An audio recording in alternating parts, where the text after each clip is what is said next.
I was working at a financial firm in New York City with a bunch of very smart people, and I had a brilliant boss I much admired. I went to my boss and told him I was going to start a company selling books on the internet. He took me on a long walk in Central Park, listened carefully to me, and finally said, "That sounds like a really good idea, but it would be an even better idea for someone who didn't already have a good job." You can have a job, or you can have a career, or you can have a calling. And if you can somehow figure out how to have a calling, you have hit the jackpot, because that's the big deal. I met Jeff Bezos 25 years ago, and he told me, "Dave, I want you to invest in my company." "What are you doing?" "I'm gonna start a bookstore in my garage." "Okay, and I'm gonna put it online. People will buy online, and I'm gonna ship out of my garage. But if you invest in me, Dave, someday I'm gonna be the richest man in the world. I'll do over $100 billion. First of all, there is no such thing as $100 billion 25 years ago. Statistically, there's no such thing. Countries didn't have 100, our national debt wasn't $100 billion. And this dude's telling me at 26 years old that he's gonna be the richest man in the world because he has a garage and the internet? That was his truth. No, but he did not know it, and neither did I. But the difference between him and I is I was laughing, scoffing, and jesting at him, and he was already applauding himself, going, at the right way, at the perfect time, I'm gonna make as much as I can as quickly. And I'm sitting there going, there's no way this is gonna be a big business. Do something you're very passionate about, and don't try to chase what is kind of the hot passion of the day. Seen in that light, it really was a difficult choice. But ultimately, I decided I had to give it a shot. I didn't think I'd regret trying and failing. And I suspected I would always be haunted by a decision to not try at all. After much consideration, I took the less safe path to follow my passion, and I'm proud of that choice. As a young boy, I had been a garage inventor. I'd invented an automatic gate closer out of cement-filled tires, a solar cooker that didn't work very well out of an umbrella and aluminum foil, baking pan alarms to entrap my siblings. I'd always wanted to be an inventor, and she wanted me to follow my passion. There's a military phrase that I especially love, and it says, "Slow is smooth and smooth is fast." And I have seen that in every endeavor I've ever been in. That's the kind of thing that really allows you to make progress. You know, you get certain gifts in life and you want to take advantage of those, but I guess my advice on adversity and success would be to be proud not of your gifts, but of your hard work and your choices. So, you may be, the kinds of gifts you get in life, you might be really good at math. It might be really easy for you.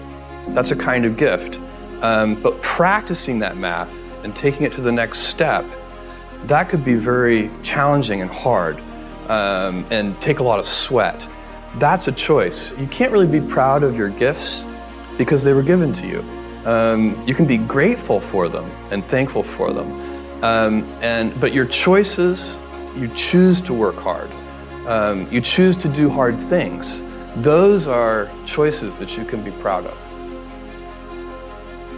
You can choose. We all get to choose our life stories, and it's the choices that define us, not our gifts. Everybody in this room has many gifts. I have many gifts.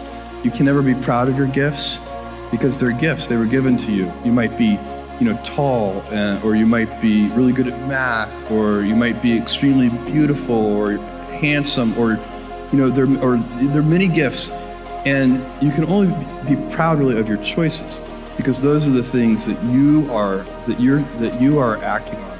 And one of the most important choices that each of us has, and you know this just as well as I do, is you can choose a life of ease and comfort, or you can choose a life of service and adventure. And when you're 80, which one of those things do you think you're going to be more proud of? You're going to be more proud of having chosen a life of service and adventure. There's never been a better time to be alive. I mean, it's just an incredible, the amount of inspiration that the world generates for me, and I think for a lot of people. It's insane, the amount of change and invention and opportunity. Your life, the life you author from scratch on your own, begins. How will you use your gifts? What choices will you make? Will inertia be your guide, or will you follow your passions? Will you follow dogma, or will you be original? Will you choose a life of ease, or a life of service and adventure? Will you wilt under criticism, or will you follow your convictions? Will you bluff it out when you're wrong, or will you apologize? Will you guard your heart against rejection, or will you act when you fall in love? Will you play it safe, or will you be a little bit swashbuckling? When it's tough, will you give up, or will you be relentless? Will you be a cynic, or will you be a builder? Will you be clever at the expense of others, or will you be kind? Every time you figure out some way of providing tools and services that empower other people to deploy their creativity, you're really onto something. You know, you're very lucky if you have a career. A lot of people end up with a job.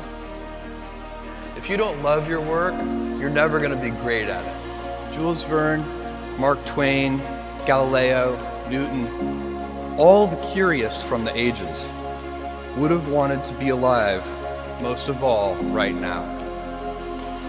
As a civilization, we will have so many gifts, just as you as individuals have so many individual gifts as you sit before me. How will you use these gifts? And will you take pride in your gifts or pride in your choices?